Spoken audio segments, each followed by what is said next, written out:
Now we can all get down, put your drink in the air. Fellas happy with shot, and ladies let down your hair. I got the sound that'll have the people bobbing their heads. Forget the 9 to 5, gonna play it again, cause it won't stop. It's all about the feeling inside. Another path on the journey of the hip-hop ride. If you're down, leave your drama.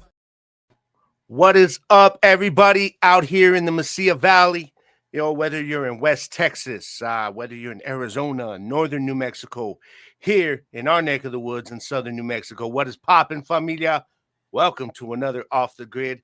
I am your host, Gabriel Garcia, aka the Wicked One, man, and this is a very special one for me, man, because there's a person that I was able to finally pin down. I was finally able to pin you down, man. You know, for this one, man, because person that I really hold the highest respect for.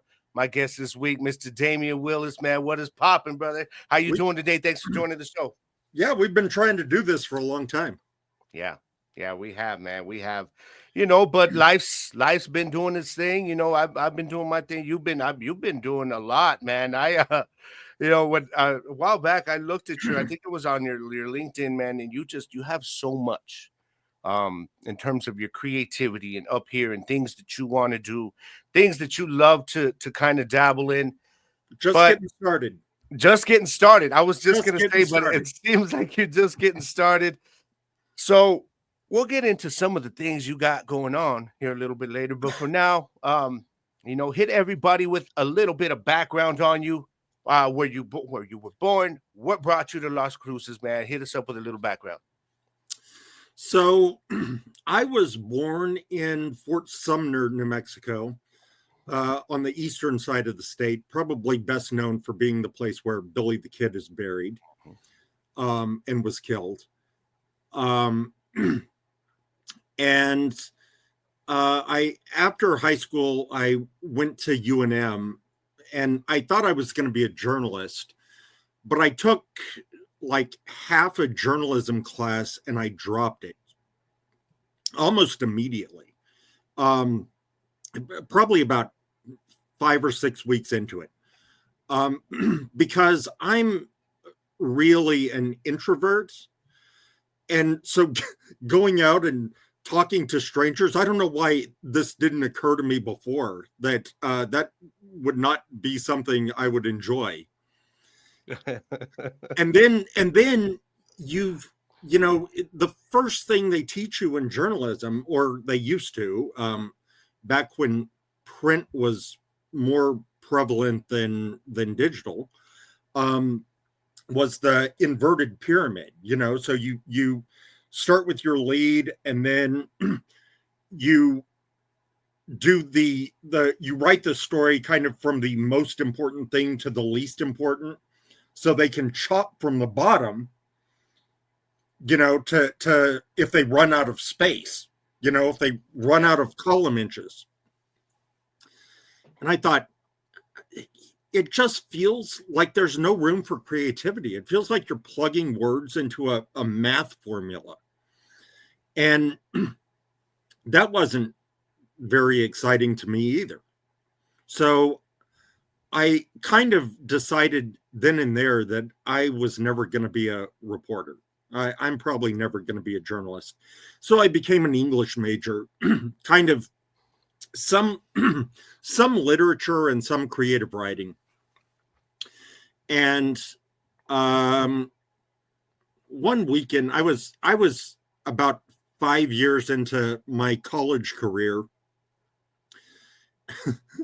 and I had a major locked in because, you know, I had taken every class that the English department had to offer, but I didn't really have anything that could be cobbled together to look like a minor. So I was thinking, well, maybe history or maybe education. I don't really know. And so I came down to Las Cruces one weekend to visit family. And when I was here, I turned on the radio and heard an old friend from high school doing the night show on KGRT.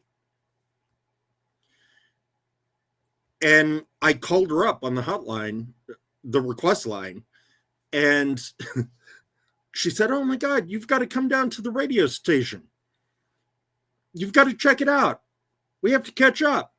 And so I went down there, and she told me that her son was about to start kindergarten, and the station had offered her the receptionist position so that she could have kind of a more regular schedule than not working 6 to 2 every night. You know, she could work 8 to 5 and spend more time with her son. And I went, "Oh, that means there's probably an on-air position opening up." And the next day I went in and applied for the job, kind of stayed on them, and got hired. So I came down for a weekend, applied for a job, and got hired. Now, meanwhile, this is like the beginning of summer, and I already had financial aid lined up for the next school year. And I had a lease on an apartment in Albuquerque. And I kind of took this job and never went back to my old life. You know, So you come down for a visit, and all of a sudden life just changes within a matter of a weekend. Everything is upside down. Yeah. I almost feel like that's, people experience stuff like that. Like that's almost like the universe kind of putting you in a place, okay, where you need to be, where it wants you to be. Like you something when you don't expect something so life-changing like that. I mean, they had to also be a little bit scary for you at that time, making the decision, like, because change, especially quick change like that, is very scary. Yeah. Yeah. And I think what was scariest was telling my dad that, "Oh, hey, by the way, I just dropped out of college, and I'm taking this crazy part-time radio job in Las Cruces, and I'm moving down here." Like, imagine getting that phone call. It's not something I would look forward to, man. I'll tell you that much. Yeah. So now with this, at the time, what radio station was that? I think you did mention it, but was it, now, were you working just for the actual, like how we have like Adams Radio Las Cruces, or was it just a single station that they were kind of going to pin No, you it in on? was back then, it was Radio of Las Cruces. And I started out mostly doing the request shows on KGRT, the country station, Friday and Saturday nights. Okay. And I'm believe me when I tell you that it was trial by blowtorch. They would record, I would record phone requests on a reel-to-reel. Oh, wow. That's old school. And play it back off the reel-to-reel. Wow. Live on air. And back then we had solid state transmitters, so somebody literally had to be in the building 24 hours a day. It was illegal to leave the transmitters unattended. Yeah. So somebody had to be there on Christmas morning, Those were the days when you were able to listen to the radio any time of day, even at night. And if you were somebody like who worked graveyard, you almost felt like a friend to the DJ that was working every night. There were many graveyard shifts. I worked so many overnights live, and people would just call up and talk and talk and talk. You were somebody that they could call up and talk to. Yeah. Yeah. I remember my father, when he was always in radio his entire life. And I remember when I was living out in El Paso and he worked at KBNA, and for long, he would take some shifts like that where it was overnight. Yeah. Que buena. And I remember I would ask him like, why do you guys have a graveyard shift? And he would mention something about that, like, well, because we always need somebody there. Obviously the technology's changed, and a lot of things have changed within radio. So now you got your start into radio that way. Let's lead up now. Let's look ahead or fast forward to Hot 103, the Who ride. I mean, this was you guys were you were the voices of Las Cruces. Like when I first interviewed Joey and Jackie, they were very humble, kind of laughed it off, but I would tell them how they are right now. They are the voices of this community. But originally, my friend, that was you. I mean, and Black was like you guys together. It was always Damien and Black. Like there's just those names that they just go together. But you didn't also just do the Who ride. I mean, I would hear you on the daytime shows. I would hear you the lunch hour. Of course, the commercials. You were always everywhere, which was kind of funny to me that you mentioned. It kind of depended on which. If we had somebody doing middays or not, sometimes my shift would start at noon. Yeah. Sometimes for nearly the whole time though, it was 3 to 7. And Black would come in at 5, and we would do the 5 and 6 o'clock hours together. But I started on Hot 103. I had well, actually probably within the first couple of weeks. I just filling in here and there, but I probably hadn't been here a month when the girl that was doing the afternoon show went on vacation, and while she was gone, they fired her. Wow. And I was filling in, and I just kind of kept doing it for 14 years. It's kind of stayed that way. I mean, it's kind of messed up to say, but immediately like shades of Friday and Smokey, how you gonna get fired on your day off kind of came in. She got fired on her day off. Oh man. So she definitely got fired on her day off. So you step into this role and it just grew from there. Did this really become? Were you always a like very passionate about music? I mean, I think everybody always grows up with a love for music, a certain love for music, but for some of us, it's a little more deeper. Did you always have that in you, or did that grow as you got into the radio? No, I always had it. I would say from the time I was probably 6 years old or so. My dad was is a music collector. I mean, he has thousands and thousands and thousands of CDs and albums. When I was growing up, cassette tapes, and it's something that I was just raised around. It was always important to me. And my tastes have changed. My tastes in music have changed over the years. But music itself has changed over the years too. So yeah. It certainly wasn't something that came about as a result of working in radio. It was something that pre-existed radio by about 20 years, 15 or 20 years.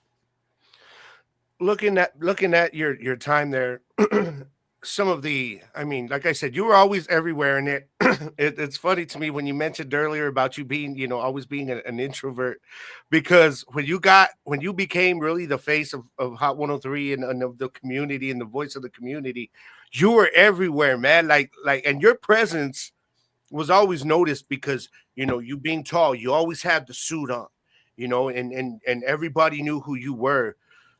And so how were you able to adjust in terms of being an introvert to having to be somebody who was out there all the time doing remotes, doing events?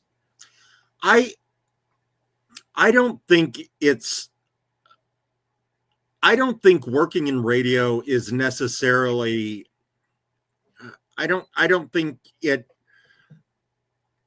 goes against being an introvert, because 90% of the time you're in a little studio alone, kind of in a lot of ways talking to nobody. Yeah. I mean, yeah, there are 15,000 people listening to you, but you're not looking at them. You're alone in a room. And when I would go out on remotes, I guess you just kind of compartmentalize and you play that role almost. Now, I also, when I was out on remote, I ordinarily wouldn't go up and just approach people and talk to them. They would come up and talk to me. And as an introvert, that made it a whole lot easier. That was a lot less scary for me as an introvert to have people come up and talk to you. Yeah, I hear that. Now you've heard people say it. I mean, obviously, I talked about Jackie and Joey earlier, and we kind of had this conversation and I've heard it from other people, where you had, the influence that you've had on people that you've worked with, the way you've helped people progress and find their next level. Are you aware, really, like, is that something you've accepted about yourself, about the kind of influence that you can actually have on people? Because I am one of them. I mean, I've told the story, I don't know how many times to people. I always go back. I don't know if you remember when we had the meeting, me and you, about Shining, when I took Shining to the station, and you were like, everybody was doing that thing where it was like, oh man, this has got to get on the radio. And you were like, it's almost there, but it's not quite there yet. I kicked the person who was singing your hook off the song. Yes, you did. Because I remembered, that song would have never become as good as it did without you, because I took it in there, and I remember Dre Green out of the Bay Area was on the hook, and you were like, it's okay, but I would put a new vocalist on and maybe re-record the track, put some different energy. And at that time, and I'm sure you heard this a lot, we had a lot of local artists, local hip hop going on. People were trying to dabble in it, and everybody wanted to be on the radio. And then, they find out that you were actually, every once in a while, you would give us a little outlet, but it was very it was sparingly. So I saw an opportunity, and a lot of people were like, oh, no, Damien's just hating. He don't want to get none of us on. But they don't understand exactly how hard it is to even, when you're like program director, stuff like that, you can't just go in there and start putting whatever you want on. But you made that song so much better. You actually are the one who gave me the name Mateo. Right. And I reached out to him. We did it. Cisco redid his song. His verse, I redid mine. There was more energy. It was just 100 times better than I thought it could have been. And I attribute that to you, because I took that and ran with it. Like, that conversation me and you had not only made the song better, but it made me better as an artist going forward. And I really, it taught me a lot about, kind of changes the way you approach future songs. Yes, exactly. And I think a lot of people aren't always open to constructive criticism, but I tell them I am an example. That conversation is an example of, if you take constructive criticism, you can actually use it and make it work and make yourself better. Do you, and Joey and Jackie told me the same thing, that you would school them all the time. Do you? Daily. Daily. Have you accepted that about yourself, that you have that kind of positive impact for those around you and those people you work with?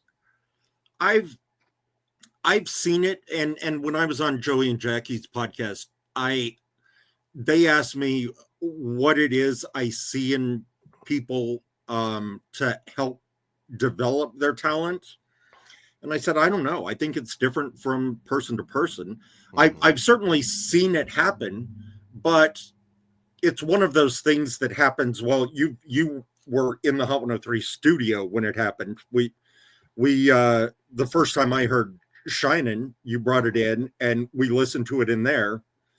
And I kind of sat quietly through it and listened to everything, and then gave you some feedback, and you went back and tweaked it. Yeah. And that's what I would do with them. That's what I would do with all of the DJs, when I was program director. Yeah. And they talked a lot about that. So I really feel like you are an example of, look, I'm willing to share what I know, what my experience has taught me with people to help you get better. If you don't want to take it that way, that's the way it is. Because a lot of people, the ego's a little bit too big to handle constructive criticism, and I think it's about tempering that. You got to always know when you can get better. Yeah, I can think of at least a couple of local artists that did not take the feedback and constructive criticism very well. Yeah. And the cool thing was, when I brought Shining back to you, I remember you kind of smiled and you said, yeah, that's now we got there. Yeah, now we got there. And that helped me because it led me on to be able to get Summer Groove on the radio, which became a summer anthem for a little bit. We had What to Do on there. A lot of people really loved a lot. So it opened up a lot of doors, and you've done that for a lot of people. And now you've decided that you're going to kind of do your own thing. But before I get into that, I have to touch on this really quick, man. I want you to talk about your boy, DJ Black, man. You guys have it's always been, it was always Damien and Black. Oh, Damien and Black. When people were talking about it, it's Damien Black. And I remember the Who ride, and when you guys would let us, locals give you an intro, and you guys would put the intro on, man, and you would show love all the time. It was fun. You guys were just always so much fun to listen to together. Tell me about your relationship with DJ Black. Black was actually the third and final co-host of the 5 o'clock Who Ride. Mm-hmm. It started with me and Kid Vicious. And then Danny G came along. And Danny ended up going to Odessa, and we didn't have really any great options to replace him. And I was in Ernesto's office, and I said, I have a crazy idea. He probably won't do it. But I said, what about DJ Black? And Ernesto looked at me. Black had been around El Paso for quite a long time. And he had done some shows around here.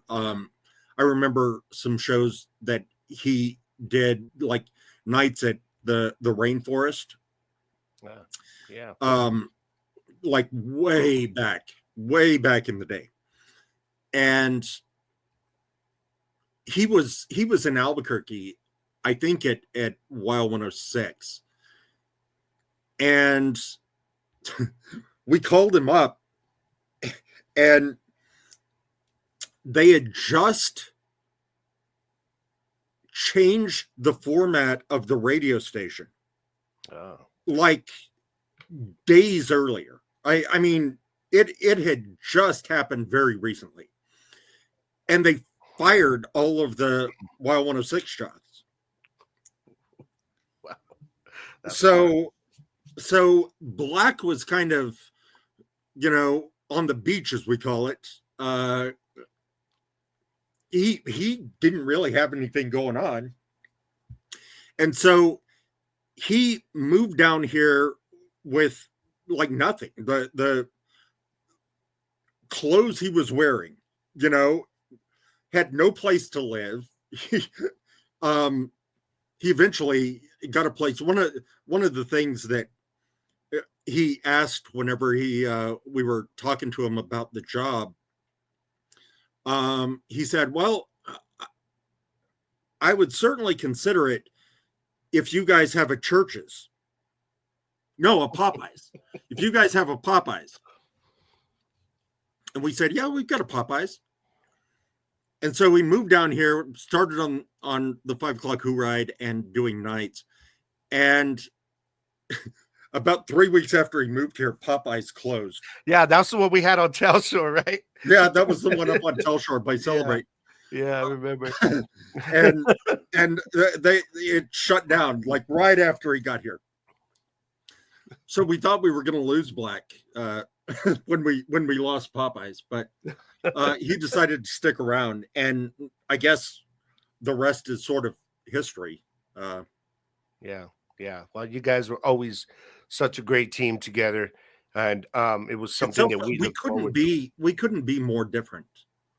And that's what I think is crazy, because I remember, the show would kick in, you'd hit the intro, and it was always, just Black being Black loud and making us laugh and funny. And there would be even times that you would just be like, all right, Playboy, it's cool, and you would kind of it was like almost you would feed the fire a little bit sometimes just to get him going, and always so different. But yet, one of the things that we always talk about is how when he would always show up at around, I don't know, 20 till 5 or 4:45 and bring in, he probably was out, had a gig the night before at Hurricane or somewhere else.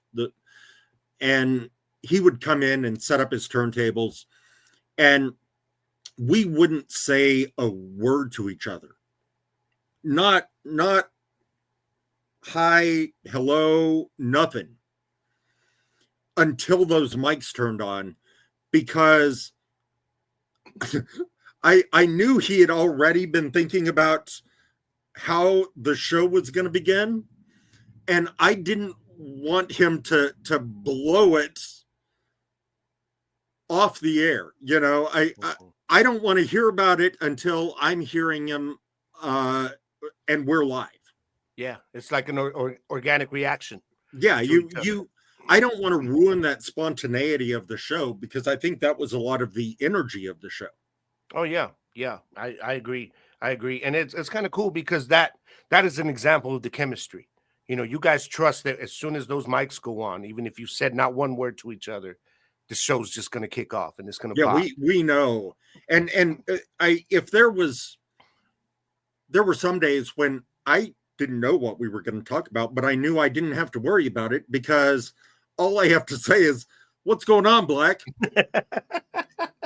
and you wind him up, and off he goes, and then you have to cut him off. You've got to shut him down at some point so that we can finally get into the music. Yeah, man. It's got much love, much respect to DJ Black, man. I still Absolutely. enjoy listening to him. Humblest guy. Anytime I see him out, he's always just ready to talk, ready to shake hands. And I loved what you guys brought, man, to here to Las Cruces during your era. It was amazing, and it's something that's always going to stick here. Yeah, at that time, you really had a lot of love too from. As I grew up in the whole Chicano rap thing, a lot of people always say, well, what, when I sound a lot like Lighter Shade of Brown, I say because that was my big influence sound-wise. So I grew up into that. And as we were doing shows and I started getting in with this Latin, I started talking to a lot of artists from outside of Las Cruces that were known in Chicano rap. And the Chicano rap genre, as small as it was, man, they had nothing but the highest respect for you. So many artists, not even just Chicano rap. What was it about, man? About, I like to say my people in this game, they really just, they embraced you and you embraced us back. I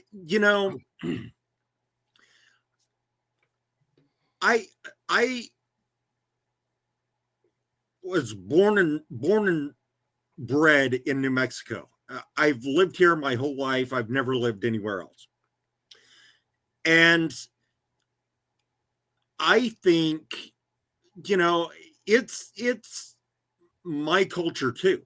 Yes, it is. Mm-hmm. And even when I was in high school, I, like you, I grew up with Lighter Shade of Brown. Yeah. I grew up with Nasty Boy Clegg. And think back, you know, Mellow Man Ace to some degree, Kid Frost. Yes, the Godfather. You know, I grew up with that, and there weren't a whole lot. There weren't a whole lot of Chicano artists in hip hop. Yeah, and I think that's why back then they were just considered hip hop. You know, there wasn't a classification of Chicano rap until kind of the turn of you know from the 90s to the 2000s.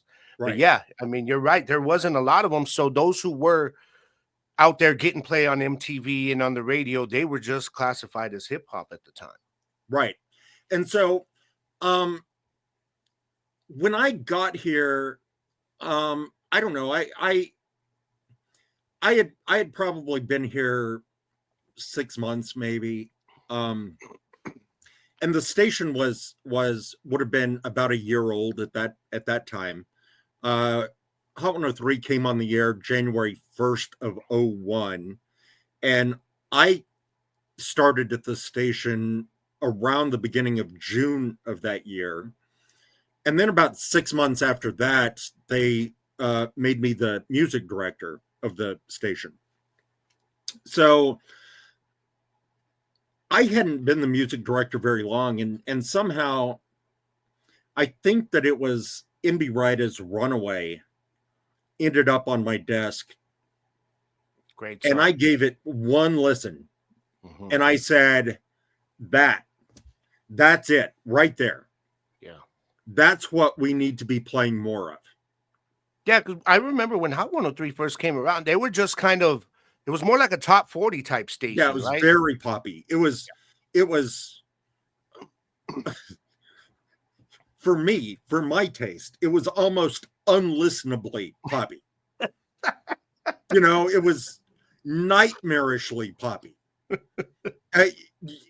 And it was also all over the place. Like you might have NSYNC and the Backstreet Boys and Britney Spears and Mandy Moore, and then you also had what back then they called retro rockets, and it would be some throwback song like, and this is honest, my hand to God, 99 Red Balloons by Nena.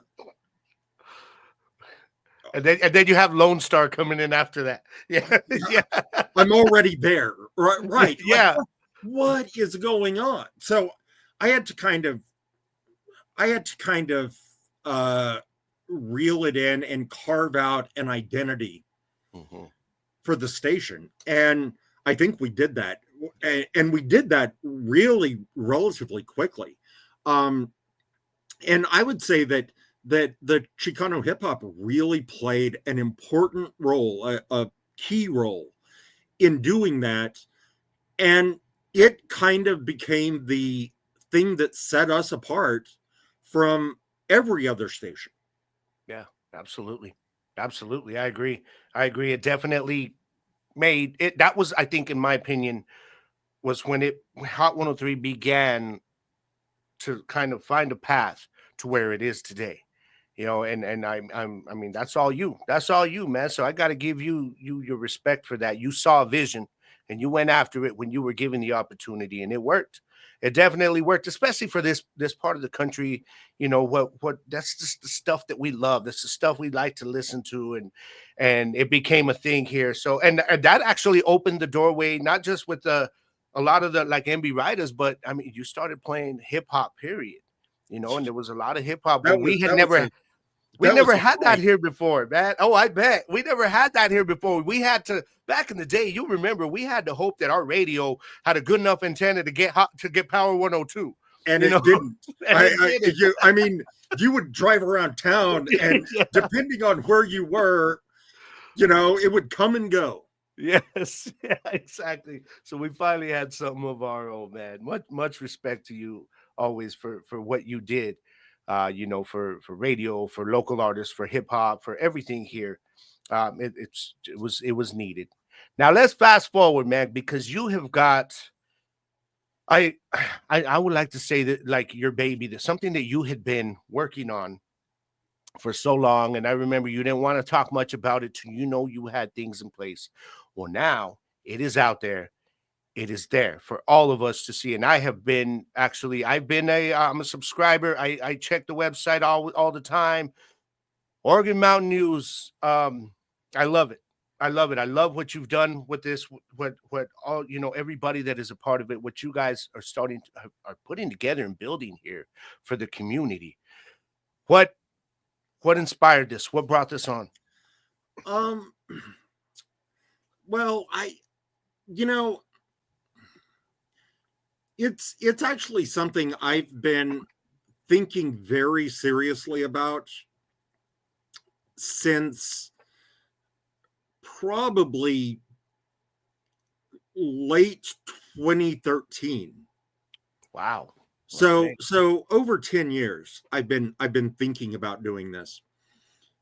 And I just felt like, well, let me kind of back up. I was at the radio station at the time. The station was being sold. I didn't know, none of us knew what the future was going to hold. And it was about 10 months that I was there, and I was the program director, and I was barely making enough money to get by. And I went in and asked for the raise that we had all been promised, and they fired me. So I didn't know. I didn't know what I was going to do, because I had 14 years earlier I had moved down here for this job, and it was so much a part of my identity. It was who I was, and then it was gone. And so and there was a non-compete clause.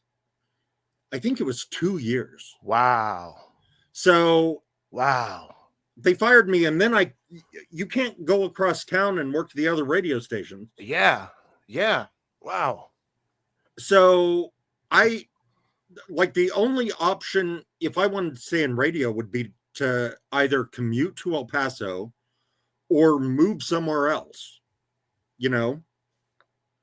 and I didn't really want to do that. So I did the only other thing I know how to do, and that's writing.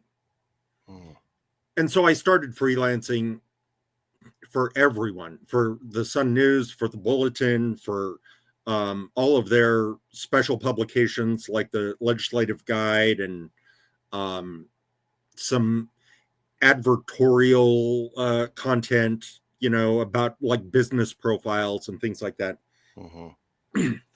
And when you were doing the Pulse, was that, I can't remember if that was while you were still at the station, or did the Pulse, when you were doing your column in there? It was the whole time. It was almost the whole time I was at the station. I started writing for Pulse in 2004, and I wrote a weekly column every week until COVID, basically. Yeah. So, and that's when Pulse went away, because there's not anything going on in town. So what are you going to put in Pulse? You just kind of scrap it. Yeah. We're all staying inside. So you could publish the TV guide, I suppose. Yeah. What's Netflix showing? What's new on Netflix? That's kind of all we had. So I did that. I did that for like 16 years. And so I basically just did what I knew how to do, and I'd been doing it for about 3 months. And in December, the Sun News came to me, and they said one of our editors is going on medical leave. She'll be out for a couple of months. Do you want to kind of take a temp position as a reporter. And I said, yeah, I'm sure. I don't have anything else going on. I'll give it a try. Yeah. And while I was kind of temping, two of their reporters left for other jobs. So it kind of opened up a full-time position. And they made me the education reporter. So I did that for about 3 years. Then I left the paper and went to work at the DA's office as their public information officer. Then I went to LCPS and became their director of communications for a little over a year. And it was the most stressful job I've had in a long, maybe ever. I can imagine. Yeah. When you have 25,000 students who aren't always on their best behavior, and you've got 2,500 other school employees who also aren't always on their best behavior. Yeah.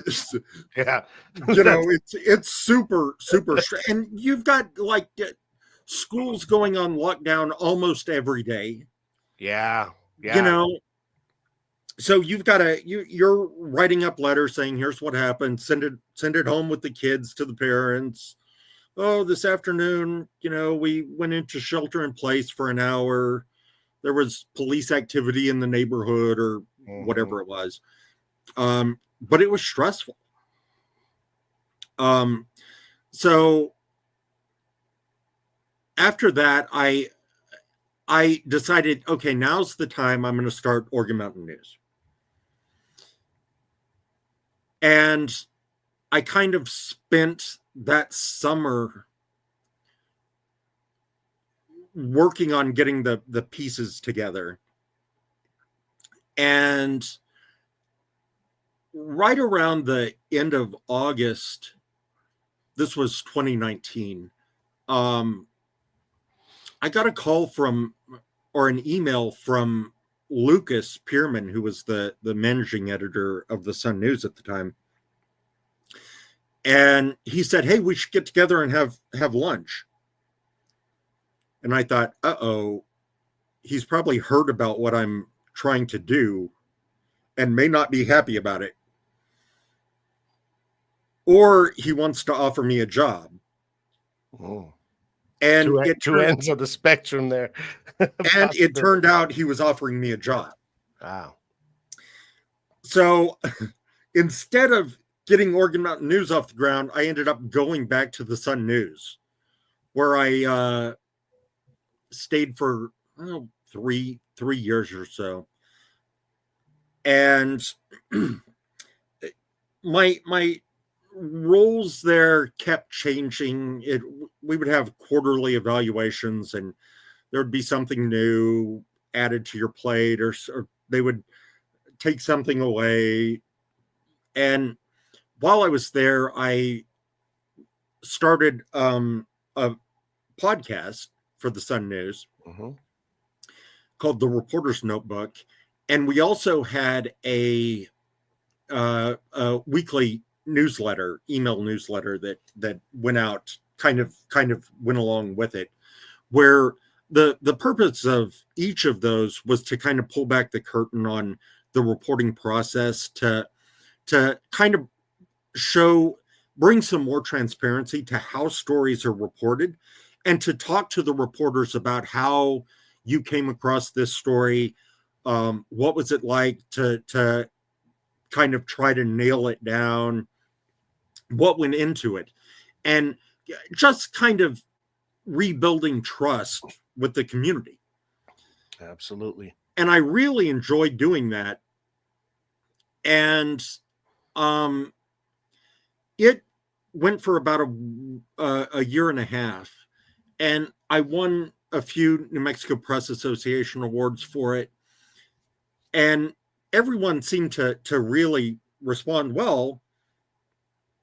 And it seemed to be doing what it was designed to do. And I guess it was in May of 2023, the new editor came to me and said, the people up the ladder at Gannett think that you would be a really good city and county government reporter. Hmm. And I said, I don't think I would be a really good city and county government reporter. And they said, no, they think you would. And I said, I don't think I have the bandwidth right now to take on covering city and county government. I said, what about the podcast? And what about the newsletter? And what about all of the other stories that I report? And they said, well, the podcast and the newsletter are going away. Mm. So that'll free up your time. And I said, what if I don't want that? Yeah. And they said, well, why don't you think about it? And I said, well, what if I quit? And they said, no, don't quit. I said, okay, I'll think it over for a couple of days. I said, but I don't really like where that's headed. So a couple of days later, I called him up and said, okay, I thought about it. And my last day will be May 31st. Wow. Just like that, huh? Yeah. And then I decided, okay, now it's time to do Oregon Mountain News. And so I basically just wanted a news site that is completely free to readers. No paywall, no subscriptions. You know, we've got a free newsletter you can subscribe to if you want to call that a subscription, but we're not charging you for it. And it'll be supported by some advertising. We'll also be accepting donations. You know, if you check it out, you use it, you feel like it's worth $10, you know, you can donate. Help out. Yeah. Help out. Yeah. You know, keep it going. But we're never going to force you to spend a nickel on it. So yeah, and I really love that.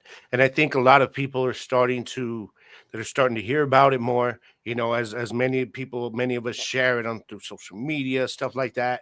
I've told people at work, I've told my family, I got people, signing up for the newsletter, because I think this is something that the community really needs right now. You know, we need to know about what's going on here in our neck of the woods, in our backyard, you know, stuff that, I mean, I'm seeing stuff, honestly, like, you know, the article that you wrote the other day that I messaged you about.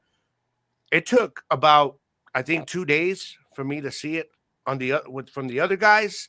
So, but that to me is an example of that you all are really focused on here, on the people here, and I think that is something that a lot of people are starting to recognize. And I really do hope that this thing takes off, man, because it is exactly what we need here. And it seems like how is your team? Like, do you have a pretty devoted team of people putting it? You are the team. All right. You are the team. I'm a one-man band. Wow. So I can imagine the kind of work, not only that has gone into, like you said, it's been years. This thing has been so long in the making. Yeah, it's been percolating. Now to maintain it, though. And I mean, it's 7 days a week. You know, it's nonstop. I can imagine that it is not it's probably like, do you go to bed? Do you have trouble sleeping at night sometimes because you've got all these things in your head, ideas, things, deadlines, things that you've got to put together? Yeah. You know, the thing that kind of, I realized very quickly, I actually launched the site, finally got it up and going in November, the end of November. It was right after Thanksgiving, and I kind of woke up one morning. I was in Albuquerque at my dad's house, and I kind of woke up one morning, and there were 5 or 6 or 7 things that were kind of hurdles that I had to knock out in order to get the site launched. And I got up that morning and got everything that I thought was standing in my way done before noon. And I went, uh-oh, what now? What did I miss? What did I miss? I guess I have to, like, I don't have any excuse now. What I have to launch. Yeah.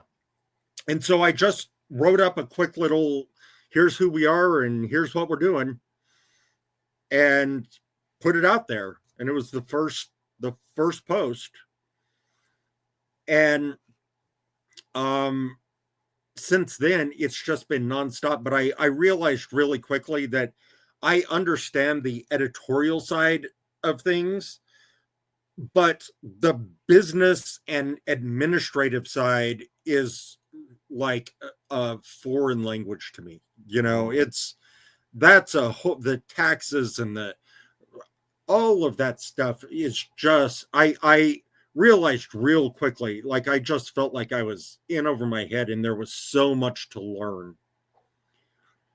I can imagine that it is not a good feeling to know that, oh, all of a sudden there's another hurdle and you don't understand the hurdle. So then you've got to take the time to do your homework. You know, the journalism thing kind of kicks in a little bit because now you got to research a lot of this stuff that you didn't know was going to be a problem at the beginning, man. It's tough, man. That's tough. It is. Look at it. It is. Yeah. So, but hey, you know what? We're gonna keep. We're gonna keep supporting this thing. I'm loving what you've got going here with Organ Mountain News. Reading the articles. Everybody out there, if you have not checked it out yet, just go on. You can go into Google. Just Google it. Go, Organ Mountain News. It's there. Go on to Facebook. It is there. Articles are up. Read it. Support it because this is us. This is us, and that's what I mean. The name says it right there. What does everybody think? You know, when you're from Las Cruces, you think about the mountains. That's the first thing. So it says it right there. So y'all go out and support it, man. And I'm going to continue to support it. Well done. I appreciate it. And best of luck to this thing taking off even more in the future. So I know you got to get out of here in a bit. So I'm going to hit you with a couple of quick questions. Okay. And this is the one I ask every guest on here. I got to ask you. You know what? We love our Mexican food here. Yes, we're very proud of our selection of Mexican food here. There is I always tell people when I ask you this, there is no wrong answer here. What is your favorite Mexican food restaurant or restaurants, if you prefer? There are 2 that come to mind. My first, probably hands down, is El Sombrero. Yeah. They've been there for quite a while. They yeah. Really have. Yeah. And they actually well, now were they among your favorites before, like ownership back in the day changed hands and everything? Oh, I've been going there for almost 25 years. Nice. Okay. Yeah. Loyal. I dig that. Absolutely. But you know, usually if somebody comes into town and they say, "Oh, what's a good place to go out and eat?" That's the first place that comes to my mind. And the other one kind of is maybe a little lesser known, but really respectable in its own way, and that's Las Trancas. Yeah, Solano. I love the tacos there, man. I love the tacos there. Absolutely. And there were some mornings when you wake up a little crudo, and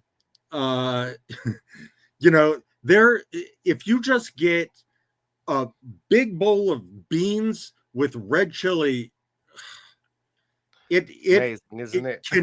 It will cure what ails you. Yeah, yeah. I hear that, man. And that's still one of the only places in town. I know there's places like mariachis that do it, and then over in Mesilla, but that you can still go catch like some live mariachis. Las Mm-hmm. Trancas still brings them in, and you can go in during a happy hour and have yourself a nice drink, and like you said, maybe a plate of some red chili with meat and beans, and enjoy the music, enjoy the atmosphere. It's amazing. I love it. Yeah, Las Doesn't get Trancas. much better. Yeah, I agree. Now, this one real quick. Hit me with your favorite genre or artists. Maybe bands, your favorite bands of all time. Maybe just a certain particular artist. I don't know if it's a genre necessarily, but 90s music in general is kind of nostalgic for me. Yeah, that's me too. I agree. Just and it kind of runs the gamut, runs the spectrum. But some of my favorite bands that come immediately to mind are like Counting Crows, the Wallflowers. I'm a huge Bob Dylan fan. Okay. Huge Dylan fan. I would say that those I also, well, I kind of went through a phase. I haven't listened in a long time, but I kind of went through an outlaw country phase too. I don't really care much for mainstream country, but the Willie and Waylon and Johnny Cash, that stuff, I was real David Allan Coe. Before country became pop, right? Yeah. Back when it was a little rough around the edges. Mm-hmm. I liked that, but I haven't listened to anything like that in a long time. Excellent choices there. Now I got to ask you about our community, real quick, man. Just give me a one-word answer. What was it like interviewing the president? I mean, come on, Barack Obama, really? Yeah, you don't have to linger on this, but I meant to ask you that earlier. Yeah, I was a little bit nervous, and I was a little bit nervous before he called, but the minute he got on the phone, it went away. There were no nerves at all. It was actually funny because they called up, and it was like one of his press people, his communications people, perhaps. And they said, "Hey, Damien, I've got Senator Obama here." This was like 5 days before he won the election. This was on Halloween of 2008. And so I said, "Oh, that's great. Put him through." And he got on the phone and he goes, "Hey, Damien, this is Barack." And I said, "Barack, what's happening, man?" And that was it. You ask him a couple of questions, and he's a pro. He knows what he's doing and what he wants to say, and pretty soon you're out of time. Yeah, I gotta believe that's one of the highlights of your your career here. Oh yeah. I also interviewed Michelle Obama. I interviewed Jill Biden. Never talked to Joe, but I talked to his wife. So yeah, that's not a lot of people even get that. So much respect for that. And probably dozens and dozens and dozens of celebrities, Oh yeah, I know you. Over the years, you've become so well known with a lot of these celebrities that we wouldn't even think. You look at guys like Pitbull and all of these guys that you've just you've rubbed shoulders with, man. And it's cool to see. Anytime I go back and I see some pictures of you still doing stuff like that, it just makes me smile. And I respect it a lot. A lot of respect for you, Damien. At least for my part. So thank you for being on the show today. It was an absolute honor to do this with you, have this conversation. Pleasure mine. A little bit. Before we go, I got to ask you, tell me about your love for Las Cruces. What is it about this community that has, I know you are very, it is very important for you to contribute to this community because you love this community. Tell Yeah, me about there were times. I used to get asked all the time when I was in radio, how come you don't go, there are bigger markets out there. There are better opportunities for you. Why don't you, kind of spread your wings, man? Go to Albuquerque, go to Phoenix, go to Dallas. And I thought, no, this is my community, and I think I started feeling that way probably after a year or two of living here. I felt like Las Cruces took me in and adopted me as their own, like a native. And it really did become my community. Yes.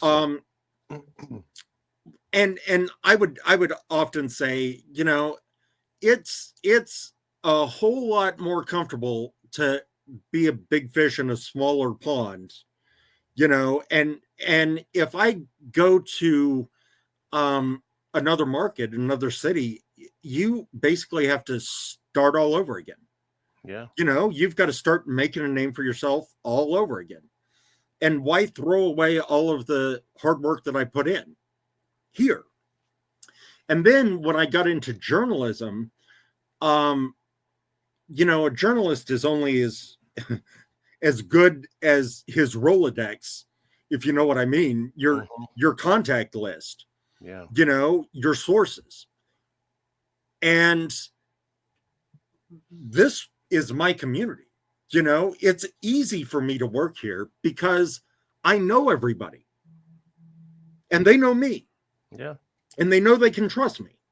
So the idea of doing that in some place I've never lived and don't know anyone, that is not very attractive to me. Yeah, I hear that. And you are absolutely right. You are one of us. You have been for a long time. You are a part of this community. You are a figure in this community that, like you said, people trust. People love you, and we respect you. And just good luck with everything you've got going on here, man. I know you're going to continue to do everything you do for the community in a positive light, man. And it's going to inspire a lot of people. And it's funny, you said you never wanted to leave, man. And you alluded to me where you were from and Billy the Kid. That man refused to leave New Mexico. You are our Billy the Kid, Damien. That's right. You are. he was on the run, but he never got out of the state. That's right. That's right. So everybody out there, also, if you're watching this on YouTube, you can catch Off the Grid on Spotify. It's going to be up, ready to go. So if you guys want to listen on your commute, go on ahead, man, and share it with everybody. If you got somebody that in the community that's doing some things, an entrepreneur, somebody that's doing something in entertainment, media, whatever it is, I want to talk to them. All right, let's get them on the show. Hit me up at offthegrid.lc@outlook.com. So as we close this show, I always like to close every one of my podcasts with a positive message. People to leave with it, with a positive mindset. And on this show, I always go based off my guest, of course, this week being you, and the message that you just sent, your story, man. And I think it's a very inspiring story, especially because you talked about early in the episode about you don't think I'll ever come back to journalism and how life does a full 360. Here you are again. And now, through all your experiences, you're using it to do better for the community, do better for yourself, and to really create a dream that you have had for a while. So what I tell to everybody off of that is it does not matter if you feel like something isn't for you at the time. It can maybe it's going to be there later. Like me, I'm doing this whole stuff, trying to get in radio, trying to do podcasts. My father did it all his years, but it's now come alive with me. So if it's something you really want, y'all, and you're not feeling that it's there, maybe it'll be there later on. Maybe it's just not your time yet. But don't quit. Keep moving forward. Keep letting life teach you so you can use these experiences later on to make that dream come true. Because like I always say, well, go ahead, Damien. I was going to say that the future is certainly not written. And you know what they say, if you want to make God laugh, tell him your plans. You know, I love that. You don't. I love that. I mean, you might not think that you just don't know what the future holds. Exactly. You know? Exactly. All we can do is do our best to learn, to use what we learn, you know, and change what we need to change and become better people, because we're not perfect. But, you know, it's okay to go and try something new for a while. All right. It's okay to take a break from something that maybe you're just not ready to do yet. It's okay to go off the grid. But what you never do is get off your grind. Because I know Damien will agree with me when I tell you, when you are on your grind, every single one of you, that is exactly where you shine, and you shine the brightest. You know what I'm saying? You got it. I am Gabriel Garcia. That right there. Yeah, that's my man right there. That is Damien D-Dub, baby. And we're off the grid, baby. We're going to catch you guys another time. You'll see Damien out and about. Say hello. You see me out and about. Say hello. Hey, this is Off the Grid. I am Gabriel Garcia. That is Damien. We'll catch you guys next time, all right? Thanks, Gabe. If you're down, leave your drama behind and let's roll. The world is getting lost in my feel-good flow. Oh! Need that music medication, that's my specialty, though. 575, baby, Nuevo Mexico.